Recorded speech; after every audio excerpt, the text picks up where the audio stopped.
जीते रहते हैं। आज व्यक्ति कमी गुणी बहुत है, सतगुणी तो हमारे सदगुरु और संत ही हैं। इस तरह से जब उदाहरण देते हैं, फिर कहते हैं कि यही प्रश्न जो है यक्ष महाराज ने युधिष्ठिर से कहा था कि हे धर्मराज, मुझे एक प्रश्न का उत्तर दीजिए कि इस संसार में सबसे बड़ा आश्चर्य क्या है। तब धर्मराज कहते हैं, अयन्हानि भूतानि गच्छन्ति यम मंदिरम शेषा जीवति मिच्छति किमाश्चर्यमता परम। प्रतिदिन व्यक्ति काल के मुंह में जाता है, और जब व्यक्ति मरता है और घाट पे जाता है तो उस वक्त जो जीव रहता है वो सोचता है कि सब कुछ यही पड़ा रह जाएगा। उस समय उसको थोड़ी देर के लिए सोचता है कि ये मैंने जिनके लिए किया है वो देखिए शरीर छोड़ के चले गए। तब फिर जैसे ही घाट से लौटता लौटता क्या, जैसे ही चिता को आग देता है, फिर लोग किनारे किनारे बैठ के फिर सांसारिक चीजों की बात करने लगते हैं। जब इस तरह से धर्मराज यक्ष महाराज के प्रश्न का उत्तर देते हैं तो यक्ष महाराज आशीर्वाद देके अंतर ध्यान हो जाते हैं। और इसी प्रश्न को फिर क्या हुआ, अब जब देव ऋषि नारद मुनि ने उपदेश किया हर्यश्यों को, तो उन्होंने यानी ब्रह्मचर्य का पालन कर लिया और संत बन गए। और जब दक्ष महाराज को पता चला तो दक्ष जी जो है बड़े क्रोधित हुए और कहने लगे, अरे बाबा ने तो जो है हमारे बालकों को बाबा बना दिया पूरे के पूरे। और देखिए आज इस संसार में कोई वक्ता नहीं बनना चाहता, कोई बाबा नहीं बनना चाहता है। किसी माँ से कह दीजिए कि आपके 4 बच्चे, एक बच्चा हमें दे दीजिए, हम बाबा बनाएंगे, तो कहेंगे नहीं नहीं, हम अपने बेटे को डॉक्टर बनाएंगे, हम अपने बेटे को इंजीनियर बनाएंगे, हम साइंटिस्ट बनाएंगे। कोई साधु नहीं बनाना चाहता है। अब यहाँ कोई बिरली ही माँ होगी जो अपने बच्चे को भगवान की भक्ति में कर देगी। देखिए संसार में शिक्षा गुरु क्या करते हैं, आप विद्यालय में पढ़ेंगे तो आपको धन कमाने की बात करेंगे। माता पिता क्या बोलेंगे कि अच्छे से रहो और धन कमाओ। सिर्फ हमारे सदगुरुदेव ही बताते हैं कि भगवान की भक्ति करो, और भगवान की भक्ति करोगे तो सब कुछ प्रदान हो जाएगा। क्योंकि जगत गुरु श्री कृष्णम, जब हम उनको भजेंगे तो हमें सब कुछ मिल जाएगा। इस कलयुग में एकमात्र ईश्वर भगवान श्री कृष्ण है। अब दक्ष महाराज ब्रह्मा जी के पास जाते हैं और कहते हैं कि देव ऋषि नारद मुनि ने हमारे 10,000 पुत्रों को ब्रह्मचारी बना दिया है। तब ब्रह्मा जी सांत्वना देते हैं, कहते हैं कि अरे पुत्र नाराज ना हो और तुम फिर से संतान उत्पत्ति करो। फिर दक्ष महाराज जो है 1,000 पुत्र फिर दोबारा से उत्पन्न करते हैं, और वही जो 10,000 पुत्रों ने किया था, 1,000 पुत्र तपस्या करने जाते हैं। मार्ग में फिर देव ऋषि नारद मुनि मिल जाते हैं और उनको कहते हैं, अरे तुम किन संसार के चक्करों में पड़ रहे हो, अपने 10,000 पुत्रों को, 10,000 भाइयों को देखिए, तुम्हारे भाइयों ने क्या उपदेश किया, आज भगवान नाम का संकीर्तन करते हुए कहाँ पहुंच गए, भगवान के लोक में पहुंच गए हैं पूरी संसार में। जब ये बात सुनी दोबारा पुत्रों ने, तो फिर से भाई जो दूसरे बालक थे सवलाक्ष नामक 1,000 पुत्र हुए, उन्होंने हर सब के मार्ग दर्शन जैसा उन्होंने किया था वैसे ही हर सभ्यों ने भी किया, और वो भी बाबा वैरागी बन गए। अब तो दक्ष महाराज बड़े ही क्रोधित हुए और उस क्रोध के कारण देव ऋषि नारद मुनि को श्राप दे दिया।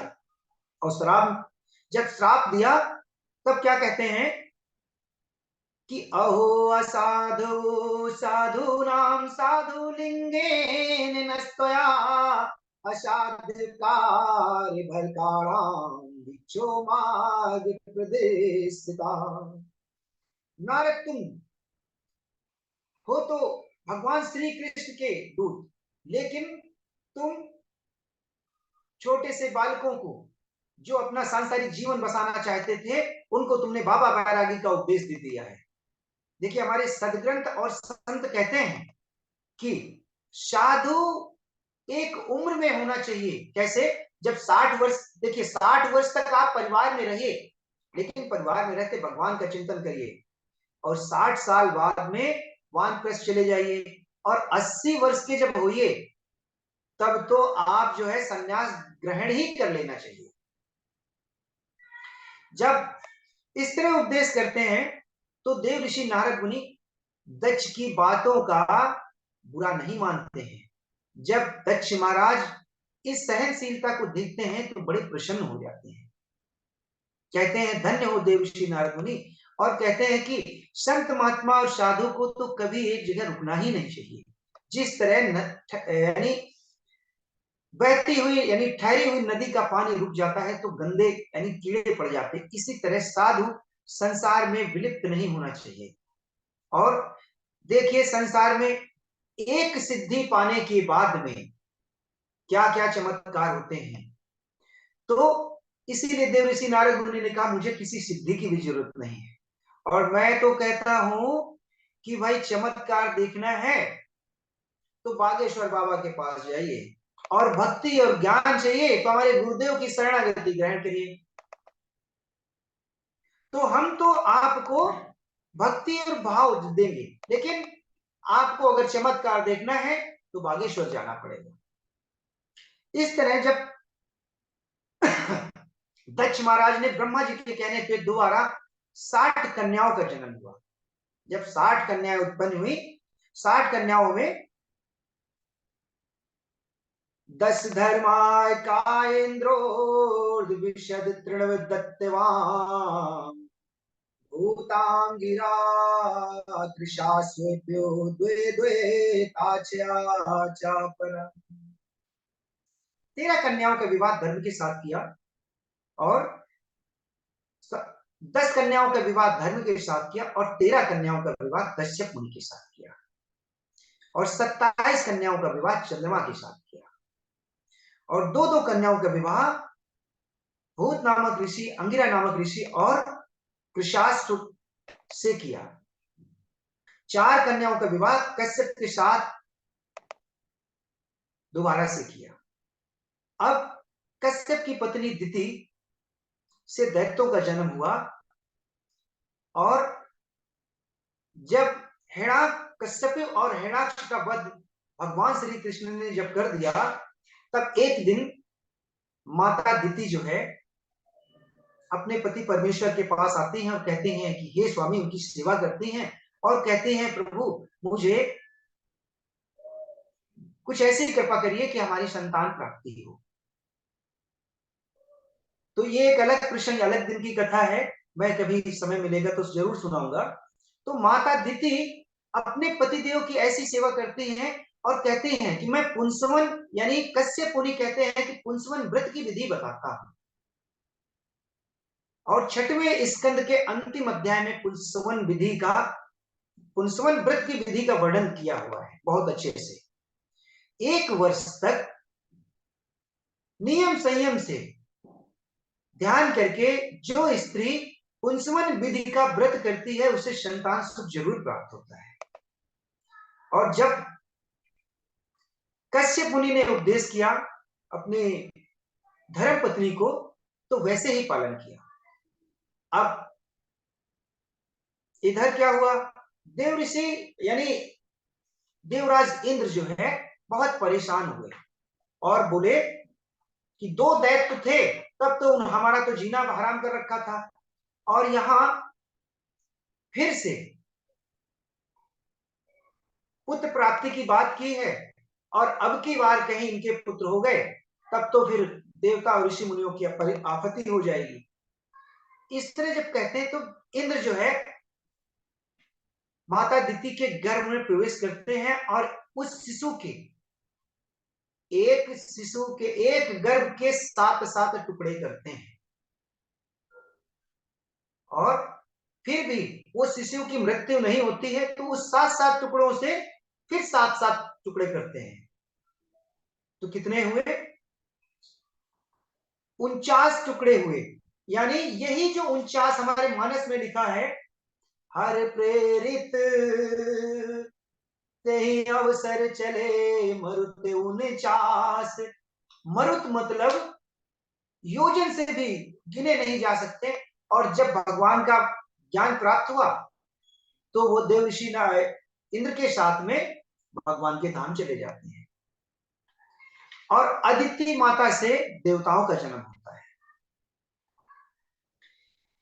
इसके बाद राजा परीक्षित प्रश्न करते हैं कि हे प्रभु, ये बताइए कि दैत्यों की बहन रचना का विवाह देवताओं के साथ कैसे हुआ।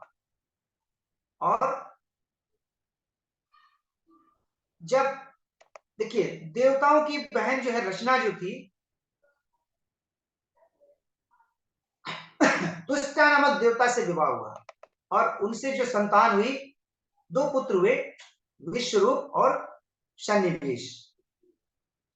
विश्वरूप के जन्म होने के बाद में वो एक बड़े प्रतापी ब्राह्मण हुए और देवताओं के जो गुरु थे वो बृहस्पति भगवान थे और दैत्यों के गुरु विश्वरूप। एक बार राजा परीक्षित ने कहा कि हे गुरुदेव, जब देवताओं के गुरु बृहस्पति जी थे तो देवताओं को क्या जरूरत पड़ गई कि विश्वरूप को गुरु बनाने के लिए। तब सुखदेव भगवान कहते हैं, मैं तुम्हें एक दृष्टांत सुनाता हूं। अब एक बार इंद्र अपने मद में, अभिमान में अपनी पति सची के साथ में अप्सराओं का नृत्य देख रहे थे और कहते हैं कि जब धन आता है तो अभिमान मद जरूर आ जाता है। और अप्सराओं का नृत्य देख रहे थे देवराज इंद्र। इधर उनके गुरु जब इंद्रलोक पहुंचे तो इंद्र ने अपने गुरु को तो देखा लेकिन अनदेखा कर दिया और उस गुरुजी तुरंत समझ गए कि यहां ज्यादा देर रुकना नहीं है। देखिए, वहां नहीं जाना चाहिए जहां पे सम्मान न हो। और शिष्य क्या सोचा, अरे गुरु के चक्कर पड़ेंगे तो उनके आओ भगत करनी पड़ेगी और हमारा मनोरंजन हमारा भंग होगा। गुरु भगवान तुल्य होता है और जब गुरु समझिए घर में प्रवेश होता है तो आपके दुखों को दूर ही करते हैं। और गुरु अगर नाराज होकर चला जाए तो समझिए विपत्तियां आनी ही आनी, कोई रोक नहीं सकता। यही देवराज इंद्र ने किया। अब बृहस्पति देव जो है नाराज होकर चले जाते हैं। जब इंद्र का मनोरंजन सभा खत्म होती है तब कहते हैं कि अरे चलो साथियों, हम चलते हैं अपने गुरुदेव को मनाने। जाते हैं गुरुदेव की कुटिया में, देखते हैं तो गुरुदेव तो मिलते नहीं वहां पे। अब दौड़े दौड़े आते हैं, गुरुदेव को पूरे जगह ढूंढते हैं, जब नहीं मिलते तब ब्रह्मा जी के पास चले जाते हैं। अब ये समाचार दैत्यों को पता चल जाता है कि इस समय देवता गुरु विहीन हो गए हैं और दैत्य लोगों ने देवताओं पे आक्रमण कर दिया, इंद्र का राज छीन लिया। जब इंद्र का राज छीन लिया तो राजा बलि उस समय इंद्र के राज यानी इंद्रलोक के राजा हो गए। अब राजा बलि ने तो सूर्य देव से अग्नि जलवाई और चंद्र देव से बिजली यानी प्रकाश जलवाया और इंद्र से तो पानी भरवाने के लिए। जब इस तरीके से देवता परेशान हो गए तब जाके ब्रह्मा जी की शरण में गए और ब्रह्मा जी ने कहा, भाई देवताओं, तुमने गुरु का अपमान किया है तो तुम्हें तो भोगना ही पड़ेगा। अब दौड़े दौड़े वो कहां आते हैं, कहते हैं कि गुरु, ब्राह्मण और गौ का जो व्यक्ति अपमान करता है वो नरकगामी ही होता है। इस कथा से अब देखिए, इंद्र स्वयं देवता, यानी देवता तो मनुष्यों से ज्यादा ही श्रेष्ठ होते हैं। जब देवता लोग गुरु का अपमान किए और देवताओं को भोगना पड़ा तो हम जो सांसारिक लोग हैं हमें तो भोगना ही पड़ेगा। कहते हैं विष्णु पुराण में कहा गया है, क्या ब्राह्मणम ज्ञान संपन्नम विष्णु भक्ति महात्मना आयंतम बीचिनोतिस्ते साधुकै परिब्रूयते। यानी जो ब्राह्मण और संत और गुरु का अपमान करता है उसको कष्ट भोगना ही पड़ता है। इस तरीके जब दैत्यों ने इंद्रलोक ले लिया और इधर ब्रह्मा जी ने धिक्कारा देवताओं को और कहा कि तुमने घोर अपराध किया हुआ है। एक मैं दृष्टांत बताता हूं। एक व्यक्ति पूछता है, गुरुजी ने पूछा कि शहर और देहात में अंतर क्या है? तो जो गांव के भोले भाले लोग थे ना, उन्होंने कहा सिर्फ एक छोटा सा अंतर है। जो लोग शहर में रहते हैं, जो खाते वो मैं खाता हूं, जो जिंदगी शहर वाले जीते वो मैं जीता हूं। तो उस गांव के ग्वाले ने उत्तर क्या दिया? शहर के लोग कुत्ता पालते हैं और गांव के लोग गौ माता पालते हैं। ये एक बहुत अंतर दिया। जब इस तरह का अंतर दिया तो बड़े खुश हो गए, बोले वाह क्या बात कही है। और वास्तव में देखा जाए कि आज शहरों में गौ माताएं नहीं पालते लोग, कुत्ते पालते हैं। तो माय डियर, कुत्ते पालोगे तो भाई उसके तो आपको दुख झेलने ही पड़ेंगे। गौ पाल के देखिए, ऐसा प्रमाण हमारे शास्त्रों में कहा गया कि 20 साल गौ पालिए और आप जो चाहेंगे वो मिल जाएगा। सिर्फ नित्य जो गौ खाते वो खिलाइए। इस तरीके जब बृहस्पति यानी ब्रह्मा जी ने धिक्कारा देवताओं को, तो ए पारमेष्टम धिष्ट मधिष्टिस्तन्न कांचना प्रत्युतिष्ठे दिति ब्रूयुर् धर्मं तेना परम विदु। जो ये कहता है कि सार्वभौम सिंहासन पर बैठा हुआ सम्राट यानी धन होने के बाद भी किसी के यानी गुरु और संत के सामने नतमस्तक नहीं होता है, ऐसे सम्राट का धिक्कार है। आज हमारे देखिए प्रधानमंत्री और मुख्यमंत्री क्या करते हैं? बड़े बड़े संतों को दंडवत प्रणाम करते हैं। उसी की कृपा है कि आज हमारा सनातन धर्म कहां से कहां पहुंचा हुआ है। आज आज आप देखिए एक छोटी सी बात, बागेश्वर बाबा की जो है आपकी अदालत में उन्हें बुलाया गया और कहते हैं कि देखिए मैं कोई ज्ञानी नहीं हूं, मैं कोई पढ़ा लिखा नहीं हूं। वही मेरे प्यारे, मैं भी आपसे बताना चाहता हूं कि मैं कोई साधु संत और बाबा नहीं हूं, मैं सांसारिक हूं। लेकिन भगवान का ज्ञान भगवान ने दिया तो भगवान ही अपनी वाणी से बुलवा रहा, ना तो मैं बोल सकता हूं ना मैं कह सकता हूं। यही चीज वहां पे आपकी अदालत में उत्तर दिया उन्होंने। कहा कि मैं तो भाई बुंदेलखंड का हूं और गंवार हूं, लेकिन हमारे सनातन हमारे मानस को कोई बुरा भला कहेगा, हमारे संतों को कोई बुरा भला कहेगा तो हमारे प्राण ही क्यों ना निकल जाए। और मैं भी यही कहता हूं कि हमारे धर्म की कोई अवहेलना करेगा। कई लोगों सांसारिक लोगों से हमारी बहस भी हुई, बहुत बार मूड अपसेट होता है, लेकिन जब वो कुछ कहते हैं तो लोगों को बहुत अच्छा लगता है, लेकिन मैं कुछ कह देता हूं तो बहुत बुरा लगता है। और मैं जब बात करता हूं तो शास्त्र युक्त बात करता हूं और वो जब बात करते हैं शास्त्र विरुद्ध बात करते हैं। इस तरह से जब उपदेश करते हैं तब क्या कहते हैं कि देखिए विप्र गोविंद गवीश्वराणाम भवन्त भद्राणि नराश्वराणाम। गौ ब्राह्मण और संत सदैव पूजनीय होता है। इनकी जो लोग पूजा करते हैं उनके घरों में कभी भी कलयुग का प्रवेश नहीं होता है। फिर इसी प्रकार जब विश्व रूप के पास में देवता आते हैं ब्रह्मा जी के कहने के बाद, तो विश्व रूप कहते हैं कि मैं तुम्हें एक उपाय बताता हूं और नारायण कवच का उपदेश करते हैं। और तब कहते हैं हे देवताओं, तुम इस कवच को इस तरह से धारण करिए कि जिस तरह युद्ध क्षेत्र में अस्त्र शस्त्र लेके जाया जाता है। लेकिन कहा कि बिल्कुल संदेह मत करना हमारे शास्त्रों पे, और ये तुम्हें तुम्हारा राज्य दिला देंगे। भगवान श्री हरि के श्री मुख से निकला हुआ नारायण कवच है, जो इसका पाठ करता है तो इस कलयुग में भी मैं नारायण कवच का अभी एक छोटा सा मैं आपको जीता जागता प्रैक्टिकल उदाहरण बताऊंगा। आचार्यो ब्रह्मणो मूर्ति, पिता मूर्ति प्रजापति, भ्राता मरुत्पते मूर्ति, माता साक्षात चितस्तनु। आचार्य जो है वो भगवान की मूर्ति की तरह होते हैं, और पिता हमारे, अगर पिता नहीं होते तो मैं नंदकिशोर नहीं होता। इस शरीर के जो प्रजापति हैं वो हमारे माता पिता ही हैं, और भाई हमारा वो इंद्र स्वरूप है जो इंद्र की तरीके से, और माता हमारी साक्षात जननी जगत जननी धरती मां, यानी माता पिता और गुरु सर्वतुल्य हैं।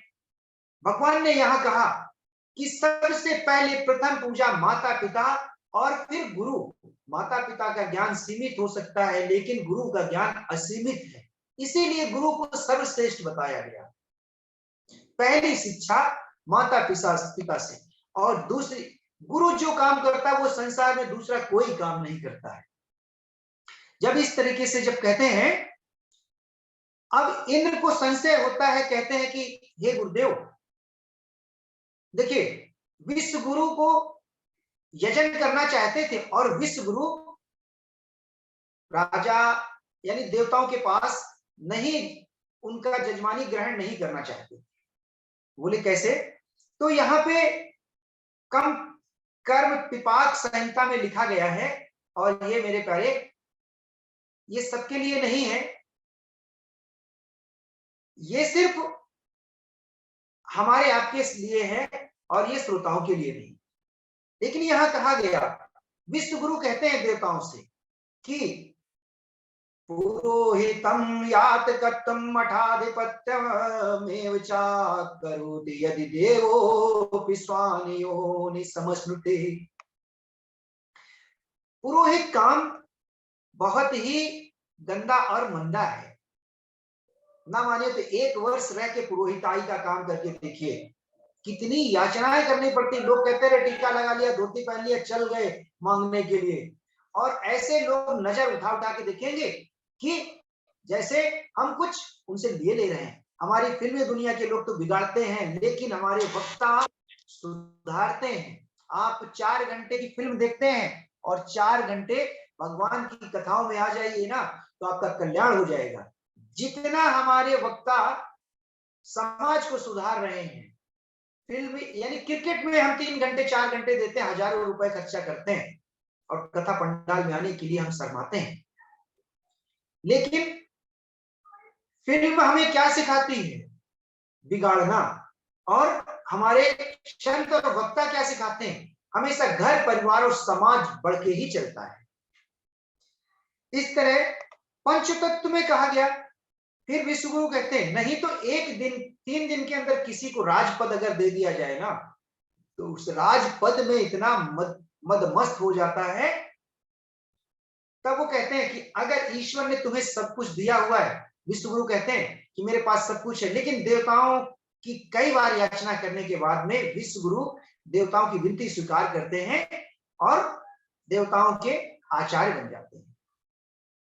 अब देखिए, विश्व गुरु तो दैत्य गुरु हैं। अब इधर जब परमपिता ब्रह्मा जी के कहने पे बोले कि असुरोचित प्रेम को अगर आप क्षमा कर पाओगे, तब तो विश्व गुरु जो है तुम्हारी आचार्यता ग्रहण करेंगे। अब देवता मतलब मरता क्या नहीं करता, उन्हें तो अपना राज्य चाहिए था, और देवता तो बड़े स्वार्थी होते हैं। जब देवताओं ने उस समय नहीं सोचा, जब गुरु का अपमान कर दिया, तब तो वो नृत्य में मगन थे। और अब क्या होता है कि भाई समय रहते ही अपनी गलतियां सुधार लीजिए, तब तो फिर गलती होगी नहीं और आपका विकास होता ही रहेगा। इस तरह पंचतत्व में कहा गया, नरकाय मतिस्ते चेति पैरिहित्यं समाचारा वर्ष यावत् किमन्येना मठ चिंता दिनत्रयम्। जिसको नरक में जाने की इच्छा हो ना, वो 1 वर्ष तक पुरोहित का काम करके देख ले, और नहीं तो 3 दिन में करके देख लो। 3 दिन में अपना आप तुम्हें इतना अहंकार हो जाएगा, आपको अगर उत्तर प्रदेश का मंत्री बना दिया जाए, मुख्यमंत्री पद दे दिया जाए, तो 3 दिन में आप क्या करेंगे? अपने खजाने भरेंगे और अपने रिश्तेदारों को बुलाएंगे, भैया 3 ही दिन के लिए मैं मुख्यमंत्री हूँ, तुम भी आओ, ये ले जाओ, वो ले जाओ। तो यहाँ पे हमारे देखिए, हमारे ग्रंथों ने तो आज वर्षों वर्षों पहले लिख दिया था कि कलकाल में हमारे राजा यही करेंगे, और आज देखिए संसार में आंख उठा के देखिए यही हो रहा है।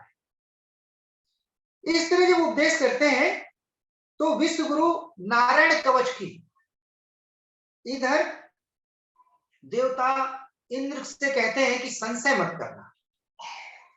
तब विश्व गुरु एक दृष्टांत देते हैं, कहते हैं नारायण कवच का पाठ आपको जीवन की सारे संकटों को दूर कर सकता है।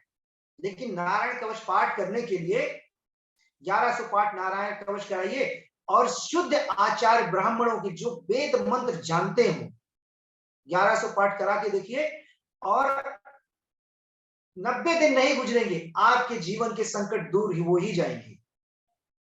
मैं अभी बताऊं, ये जीता जागता अभी कोरोना काल में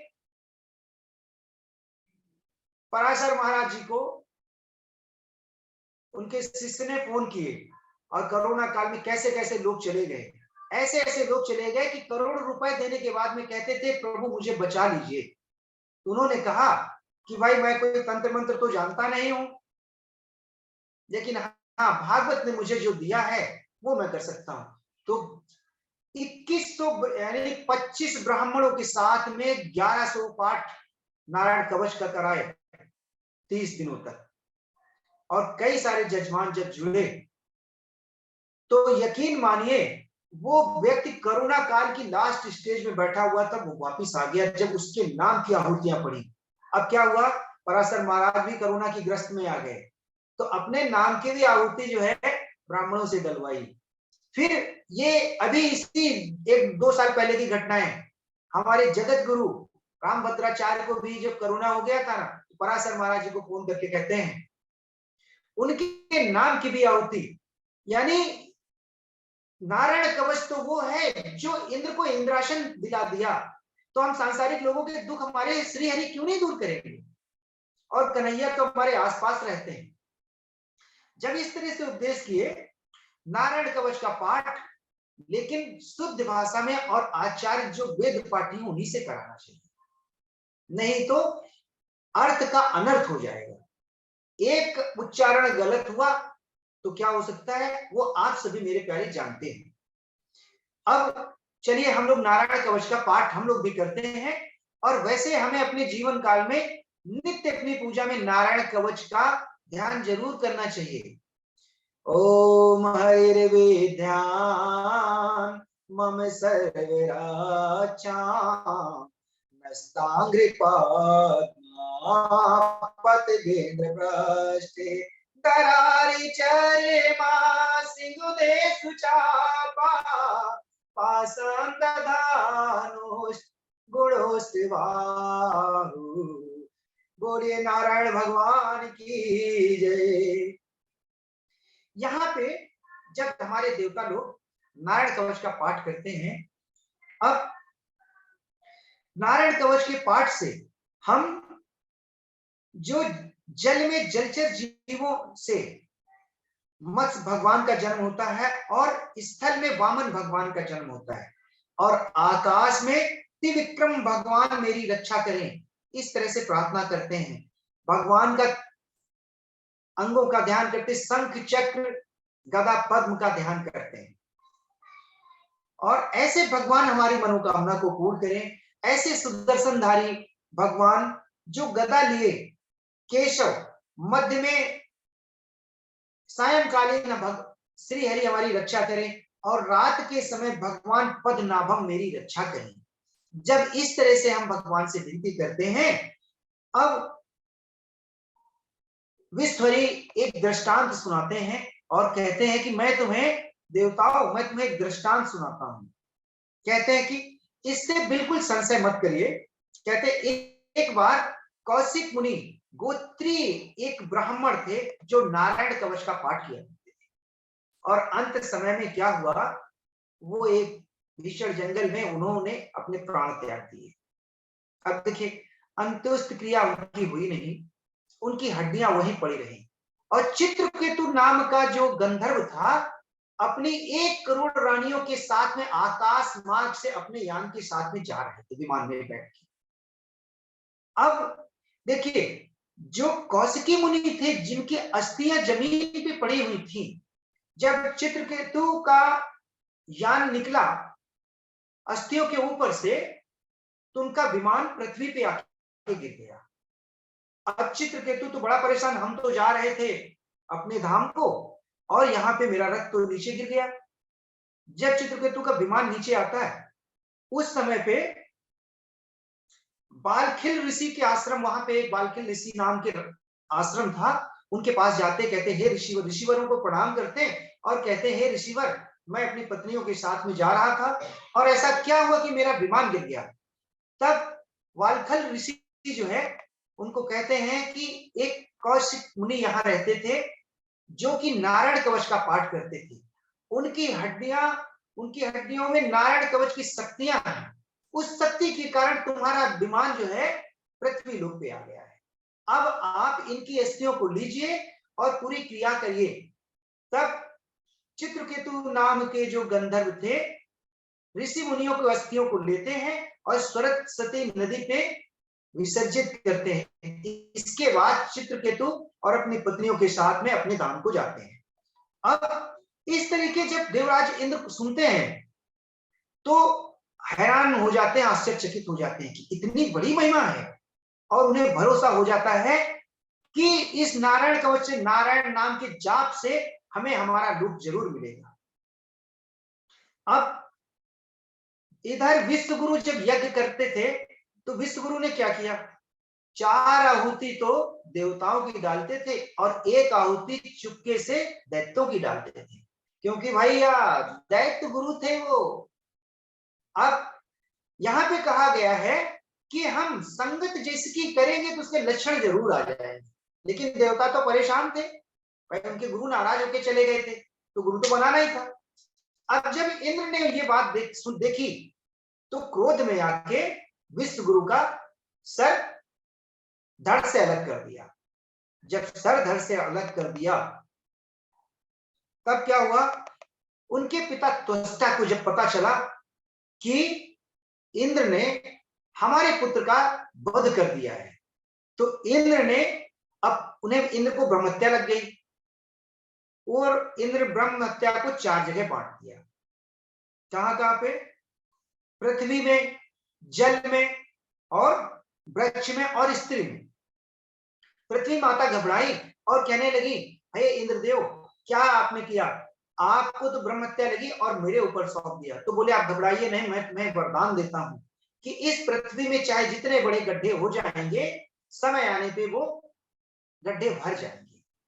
कहते हैं दुख के बाद में दुख कुछ ही समय रहेंगे। अरे 365 दिन दुख नहीं रहते हैं, 365 दिन में केवल 35 दिन ही दुख होंगे, और 300 दिन तो हमारे सुखी होंगे। अब हमारा जब दिन अच्छा हो, समय अच्छा, तो भगवान का चिंतन जरूर करना चाहिए। लेकिन जब हम आराम से रहते तब तो भगवान को भूले ही होते हैं। अरे जब भगवान को भूलोगे तो भैया दुख तो आएंगे ही आएंगे। तो मेरे प्यारे, यहाँ पे जब इंद्र ने कहा पृथ्वी माता से कि समय आने पे गड्ढे भर जाएंगे, और जल को कहा कि देखिए जल यानी समुद्र में फेना ऊपर हो जाता नमक की तरीके से। तो जब इंद्रदेव यानी समुद्र देवता ने प्रार्थना की, बोले मैं वरदान देता हूं कि नदी झरनों से तुम्हारे समुद्र देवता प्रसन्न हो गए। इसके बाद वृक्षों को कहा कि वृक्ष को गोंद के रूप में ब्रह्म हत्या को बांट दिया, और क्या कहा कि तुम्हें कोई जितना भी काट देगा, नीचे तक काटने के बाद में तुम सदैव हरे भरे ही रहोगे। वृक्ष देवता भी प्रसन्न हो गए। इसके बाद स्त्रियों को रजस्वला धर्म जो है इंद्र की ही देन है, कि जो ये एक नारी के लिए बड़े गर्व की बात है, और जिससे नारी की मन की इच्छा पूरी होती है, कामना पूरी होती है और संतान प्राप्ति होती है, जिससे वो सांसारिक जीवन का आनंद लेती है। कभी वो बहन होती है, कभी पत्नी बनती, कभी मां बनती है।